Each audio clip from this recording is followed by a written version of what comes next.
Papa Mama Saudara dong. Saya senang ini hari bisa jumpa dalam acara Mari Kasih Segar Hati di channel YouTube YKB Bahasa Tuhan. Sebelum kita dengar renungan, mari kita berdoa supaya Tuhan Allah pura barisi pimpin kita. Mari kita berdoa. Tuhan Allah, kita mohon, kita yang memberi diri untuk dengar kebenaran firman Tuhan. Tuhan Allah tolong kita, kasih kita roh barisi supaya kita mengerti apa yang Tuhan Allah mau di dalam hidup. Dalam Tuhan Yesus, kita berdoa dengan percaya. Sudah dong, renungan ini hari kita ambil dari buku renungan wasiat dan berjudul Kesaksian tentang Kabar Baik. Bacaan dari Injil Lukas pasal 1 ayat 1 sampai ayat 4. Nah, saya dari Ketua Pusat Renungan di Injil Lukas pasal 1 ayat 4. Kita baca kasih ketong dari Alkitab terjemahan bahasa Tuhan bunyi, dengan Pak ju bisa percaya bilang apa yang orang dong cerita kasih itu bukan cerita putar balik, semua itu betul-betul ada. Saudara dong, ada buku harian bahasa Belanda judul The Diary of Anne Frank. Cerita tentang waktu dia dan keluarga 2 tahun sembunyi di rumah kecil. Ini buku berisi tentang penderitaan orang Yahudi waktu tentara Jerman kuasai Belanda waktu Perang Dunia Kedua. Di halaman pertama, Anne Frank tulis begini, I hope I will be able to confide everything to you. Dia berarti, kita harap kita bisa kasih semua lurus-lurus kesel. Saudara dong, tulisan judul pusaka yang bisa jadi sumber penting kalau kita mau tahu apa yang terjadi di masa lalu. Sebenarnya begitu juga tujuan penulis Injil Lukas. Waktu dia selidiki informasi tentang tulis Yesus hidup, dia rasa penting sekali untuk berita tentang tulis Yesus hidup, apa yang Tuhan bikin dan apa yang Tuhan omong waktu hidup jadi manusia.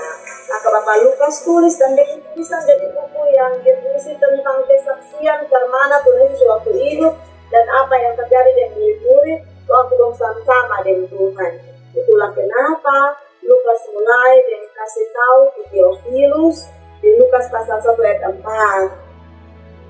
Dan Pak ju bisa percaya bilang apa yang orang dong cerita kasih itu bukan cerita putar balik, semua itu betul-betul ada.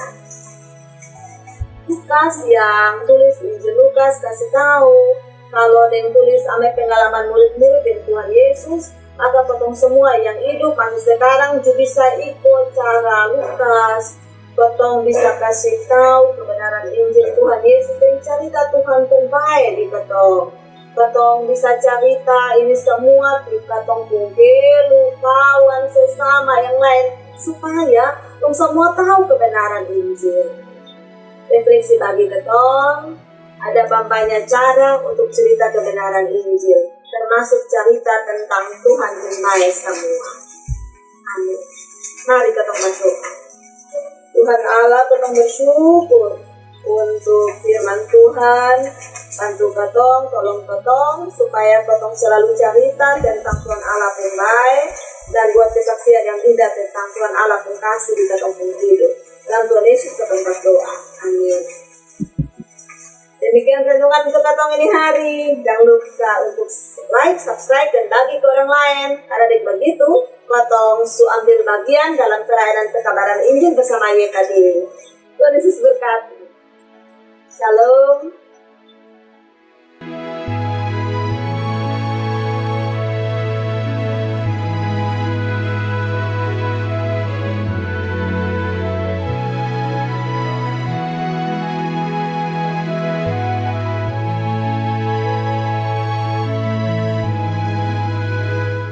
Sahabat, mari dukung pelayanan dan pekabaran Injil melalui YKB dengan membagikan link acara ini kepada sebanyak mungkin orang. Dukungan juga dapat saudara lakukan dengan mentransfer dukungan finansial ke rekening BCA ke nomor 450 305 2990 450 305 2990 atas nama Yayasan Komunikasi Bersama.